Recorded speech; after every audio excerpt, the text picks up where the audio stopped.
E eu quero usar com vocês hoje Colossenses capítulo 4, o versículo de número 17. Colossenses capítulo 4, versículo 17, para nossa reflexão. E eu quero ser bem sucinto, bem breve, bem direto em referência àquilo que eu gostaria de tratar com vocês, até mesmo para depois, se possível, a gente abrir para suas percepções, né, do texto também, e para que vocês testemunhem também, né, quem assim desejar, acerca do que Deus falou com você sobre esta passagem.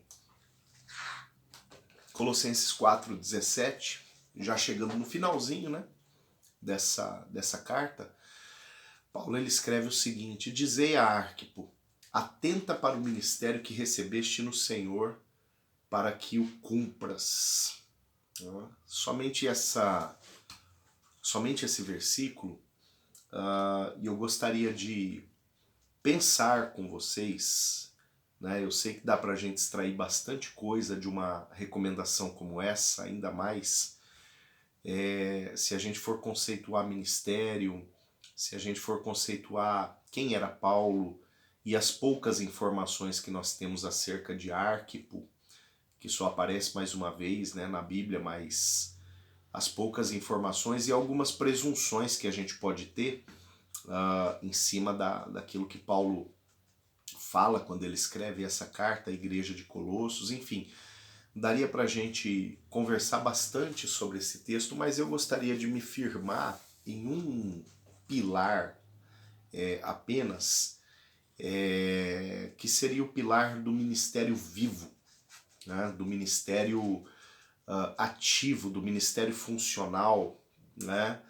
E por que isso? Justamente porque quando Paulo escreve esta carta aos Colossenses e traz esta ordem, né, ou traz esta recomendação, né, muito provavelmente pelo fato de que ou Paulo tinha notícias, ou ele sabia por experiência própria, ou de alguma forma havia chegado até ele a informação de que Arquipo estava escorregando no seu ministério, né?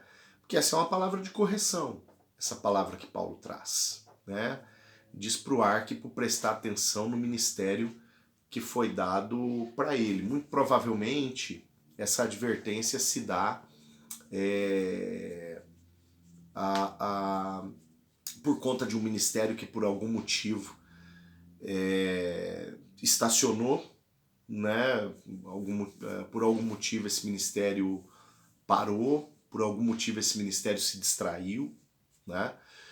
E Paulo, já nessa despedida a Epáfras, né, ele orienta que Epáfras ele tome essa frente de transmitir este recado a Arquipo, para que Arquipo pegue de volta, né, o seu ministério. Como eu disse, a gente não tem muitas informações sobre esse sujeito na Bíblia, né? Ele só aparece mais uma vez, Filipenses capítulo 1, né, nos versos 1 a 3, quando a palavra diz para nós o seguinte: Paulo, prisioneiro de Cristo Jesus, irmão de Timóteo, ao amado Filemon, nosso cooperador, e a irmã Áfia, e a Arquipo, nosso companheiro de lutas, e a igreja que se reúne em sua casa, graça e paz a vós outros. Né? Se a gente for rebuscar escritos históricos, além desse, né, que nós acabamos de passar, de Filemon, que relata que Arquipo tinha uma igreja na casa dele, nós vamos descobrir nos escritos históricos que Arquipo ele foi o primeiro bispo, né, da igreja em Laodiceia, que é o atual território da Turquia, né?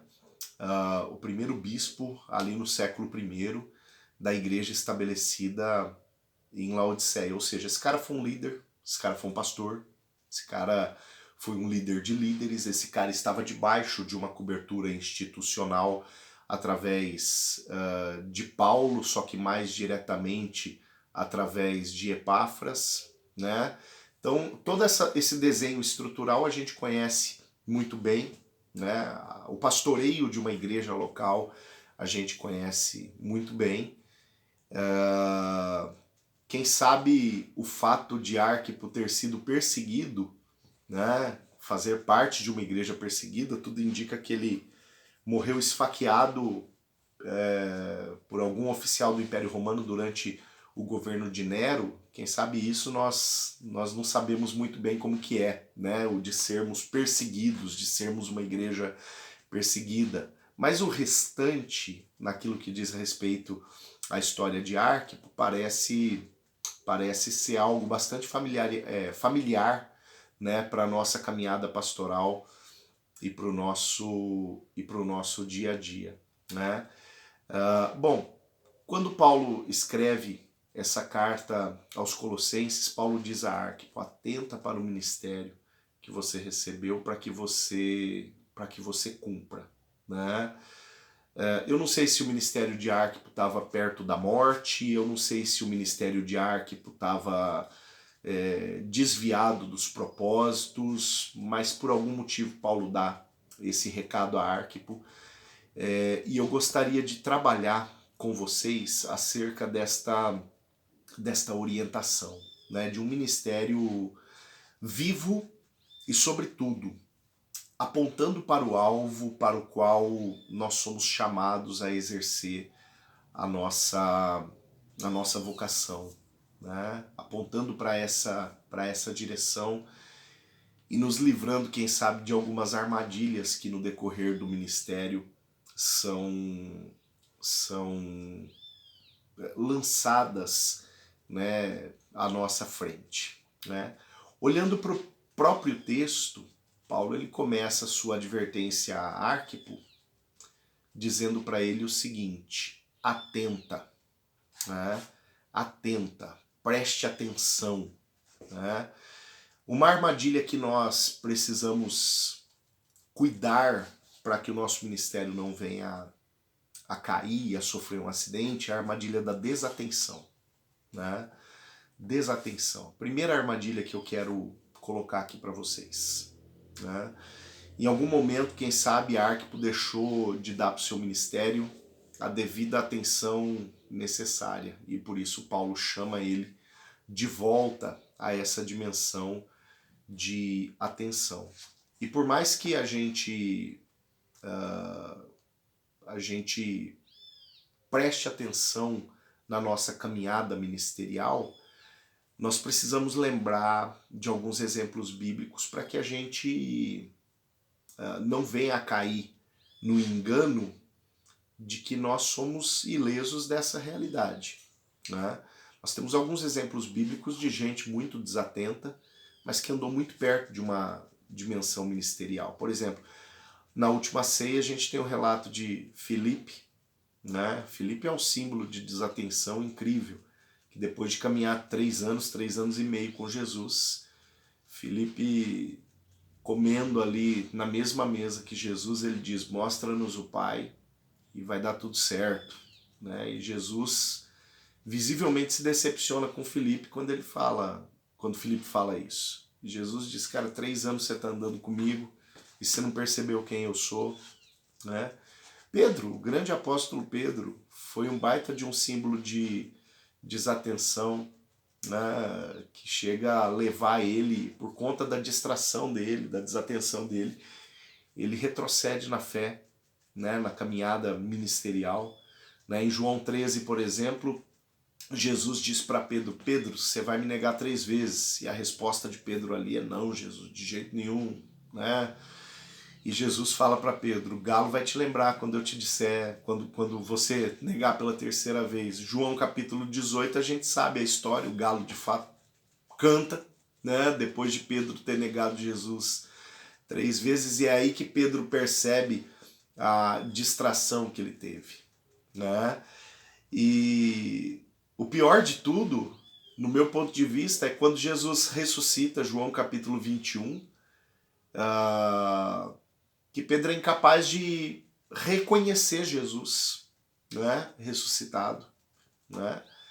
Tudo isso por conta da sua distração, tudo isso por conta da sua falta de atenção. Quer dizer, a distração, a desatenção, ela rouba a nossa dimensão de quem é o Senhor. Ela rouba a nossa dimensão ministerial de quem nós somos, né? Ela rouba a nossa dimensão de chamado. E isso é muito sério. Isso é muito arriscado, né? Quando Paulo começa a sua exortação a Arquipo, dizendo: Arquipo, atenta, né? Chamando Arquipo a voltar a uma condição de atenção para o seu ministério. Paulo está evitando que Arquipo tenha esses resultados trágicos na sua caminhada ministerial, né? Em segundo lugar, Paulo fala de uma segunda ameaça ao ministério que eu gostaria de tratar com você. Porque Paulo começa dizendo: atenta, e ele diz: para o ministério que recebeste do Senhor. Atenta para o ministério que recebeste do Senhor. Para mim isso significa que Arquipo ele poderia estar, quem sabe, aqui eu estou no campo das conjecturas, né? Mas que Arquipo poderia estar dando atenção para uma, vou dar um nome aqui, agenda substituta, né? Poderia estar dando uma atenção para aquilo que deveria ser secundário, terciário, daquilo que deveria estar em outra posição e não a posição de maior atenção na caminhada dele, né? O apóstolo Paulo, em Atos 20, 24, ele diz: não tem nada de importante em mim, contanto que eu cumpra o ministério para o qual que eu fui chamado, né? O Paulo sabia o que era colocar o seu ministério como princípio fundamental, essencial da agenda, né, do seu dia a dia. E quem sabe Arquipo tinha caído na armadilha de fazer com capricho o que ele não foi chamado para fazer, ou o que prioritariamente ele não precisava fazer. O que ele poderia terceirizar, o que ele poderia passar para outros, o que ele poderia confiar a outras pessoas, o que ele não precisaria fazer pela força do seu braço, uma vez que na comunidade de fé havia pessoas com dons específicos para trabalhar demandas para as quais Arquipo estava demandando o seu tempo, demandando o seu esforço, né? E quem sabe deixando aquilo que ele de fato deveria fazer empoeirar, né? E se tem uma coisa que mata chamado, querido, é quando a gente enche a nossa agenda de coisas que Jesus não mandou a gente fazer. Isso mata o nosso chamado. Isso neutraliza o nosso chamado frente a uma igreja, né? Essa agenda substituta, ou seja, é uma agenda que até existe, mas ela está cheia de coisas que estão longe daquilo que condiz com o nosso chamado, né? Para exemplificar, a Bíblia também tem um exemplo de agenda substituta, né? Ou dentre tantos exemplos, né? Um dos exemplos é Saul, né? Saul, eu enxergo ele como um exemplo de agenda substituta, né? Nós estamos num propósito de 120 dias de consagração aqui na igreja, e nós estamos lendo a Bíblia nestes 120 dias, e acabamos de ler semana passada, fim de semana na verdade, a história de Saul, né? E aí só lembrando, em 1 Samuel capítulo 10, o Saul ele é ungido rei por Samuel, né? E ali a palavra declara, né, no versículo 1, que a unção que Saul recebe era uma unção do Senhor. Ou seja, existia uma perspectiva de que Deus, uma expectativa, né, de que Deus operasse através de Saul, através daquela unção, que nada mais é do que uma dedicação para uma finalidade específica, né? Aí no capítulo 13, no meio de uma batalha contra os filisteus, Israel está em desvantagem e Saul resolve criar uma agenda substituta para tentar convencer Deus convencer Deus de algo que pudesse colocar Israel à frente. O que Saul faz? Saul, ele pega uma estola sacerdotal sem ser sacerdote, ele não espera Samuel chegar, ele descumpre uma ordem de Samuel e ele vai tentar começar um sacrifício quando Samuel chega. Né? Para mim essa é a agenda substituta. Quando Saul deixa de ser o general do exército, deixa de ser o rei, ele vai meter a colher dele numa condição que não era inerente à unção que ele havia recebido da parte do Senhor, registrada ali no versículo 1 do capítulo 10. Né? E isso acontece com muito pastor, com muita pastora, né? De ter uma preocupação legítima e às vezes dentro de preocupações legítimas tomar decisões péssimas. Foi o que aconteceu com o Saul. O Saul, ele tem uma preocupação que é verdadeira, que é legítima, mas ele toma uma decisão péssima por ele tomar uma decisão onde ele não deveria, por ele exercer uma função que não era dele, por ele usurpar uma unção que não era própria, né? Ou seja, fazer aquilo que está fora da nossa agenda original pode custar o nosso ministério, como aconteceu com Saul, porque ali em 1 Samuel capítulo 13, no próprio capítulo 13, no versículo 13, a palavra diz que Deus, através de Samuel, diz para Saul: você agiu neciamente, ou seja, você foi um tolo, né? E hoje mesmo o Senhor vai providenciar para si um rei para colocar no teu lugar. A agenda substituta provocou que o próprio Saul fosse substituído, né? Fez com que Saul fosse substituído pelo Senhor, né? Agora, a Bíblia não tem só um mau exemplo, a Bíblia tem um exemplo bom. Em Atos capítulo 6, a igreja está sofrendo aquele problema de crescimento. Vocês se lembram desse episódio, né? E aí algumas pessoas chegam para os apóstolos e dizem assim: a distribuição diária de alimentos para as viúvas dos helenistas está comprometida. E os apóstolos não caem no golpe da agenda substituta, de saírem buscando as cestas básicas e fazendo a distribuição por eles mesmos. Eles se reúnem e chegam à seguinte conclusão: nós temos uma prioridade, que é orar e pregar. A nossa prioridade, a nossa agenda é essa. Né? E aquilo que a gente fizer além disso vai ser uma usurpação da unção que Deus tem sobre a nossa vida e a usurpação da unção que Deus quer derramar sobre a vida de outro. Então o que a gente vai fazer? Vamos falar para o povo levantar no meio deles mesmos 7 homens que sejam cheios do Espírito, que sejam confiáveis, que sejam de boa reputação, para que a gente possa confiar a eles esta agenda, porque a nossa agenda é outra. Né? Então os apóstolos, eles não caíram no golpe de uma agenda substituta. E isso tem um porquê. Né? O porquê é muito claro na própria passagem de Atos 6. Está lá no versículo 4 de Atos 6. Quando eles dizem o que cabe a eles. Eles dizem: a nós é cabido pregar a palavra e orar pelo povo. Eles conheciam a identidade deles.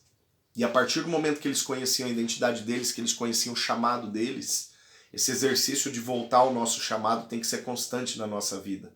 Porque quando a gente volta ao chamado, quando a gente conta a história do nosso chamado, às vezes contar para nós mesmos essa história, isso vai revelar ou vai nos relembrar de nuances que são especificidades do nosso chamado e vai ajudar a gente a eliminar a carga inútil, né?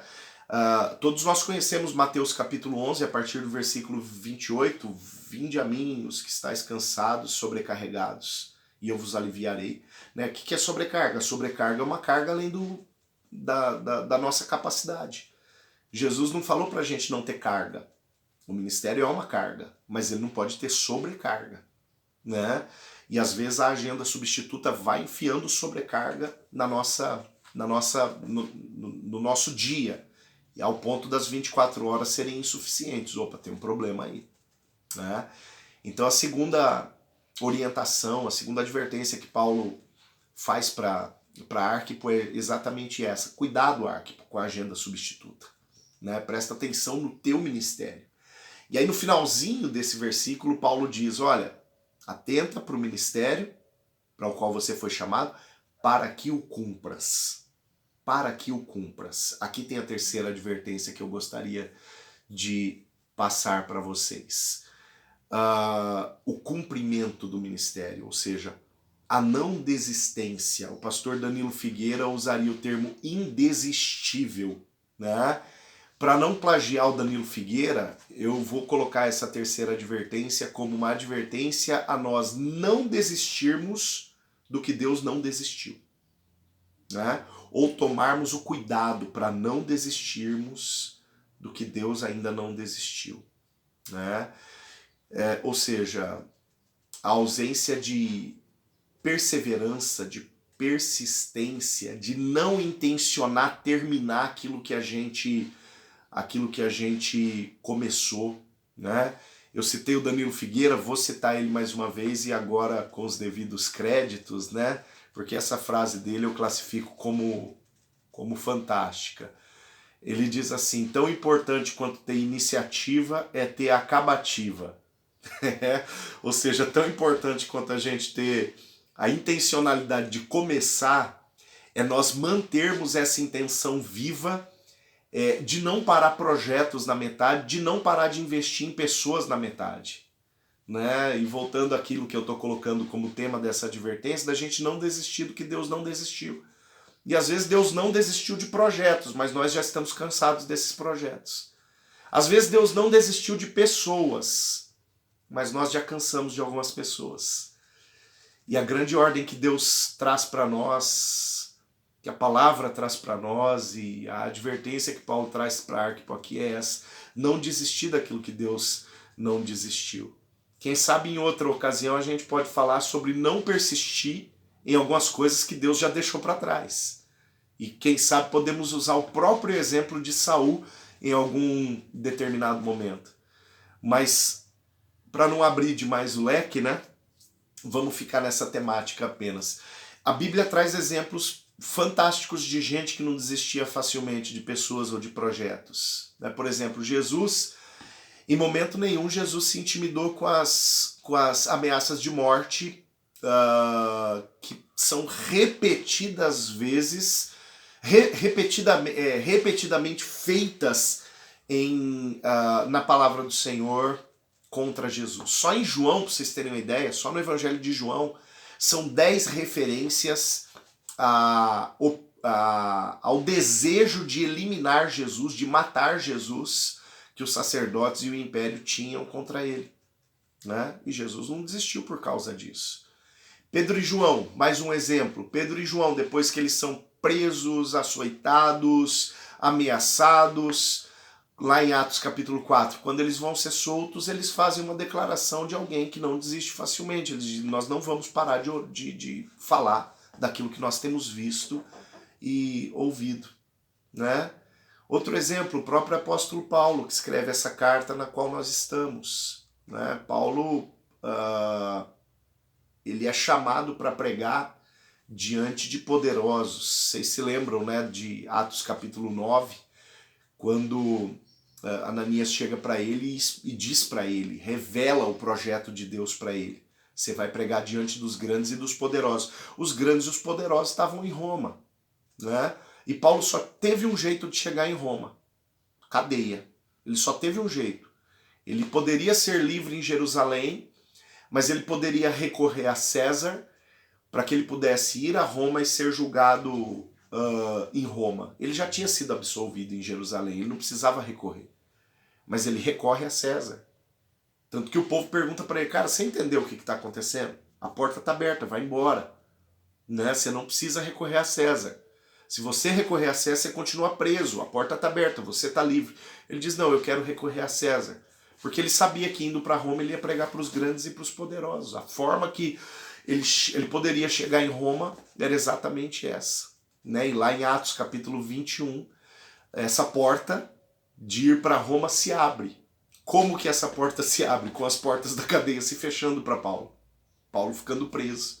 E ele vai então até a autoridade máxima, a corte máxima, ao STF de Roma, pregar naquele lugar, né?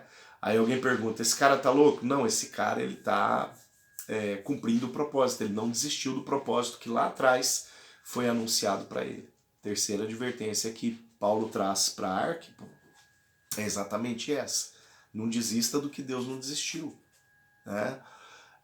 Esteja vacinado desse desse risco, né? Queridos, eu olho para essa passagem, pelo menos essas 3 advertências acerca de distrações perigosas, eu encontro nesse texto. E eu queria deixar essas três advertências compartilhadas com vocês, crendo que elas fazem sentido na nossa caminhada ministerial. Nós não estamos ilesos do risco de nos distrairmos na caminhada. E pelo fato de nos distrairmos, quem sabe às vezes nos cansarmos, às vezes operarmos de uma forma pesada, pesarosa, e que não vai extrair de nós e nem do nosso ministério o potencial para o qual o Senhor nos chamou, né?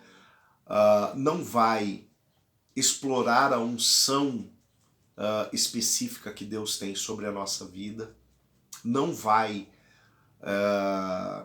influenciar pessoas no nível máximo de influência que Deus gostaria que nós exercêssemos sobre a vida de outros, né? Através do nosso ministério, conduzindo pessoas à excelência ministerial. Isso porque nós não estaremos em uma condição de excelência se nós estivermos distraídos com quaisquer outras coisas que conotem sobrecarga na nossa caminhada ministerial.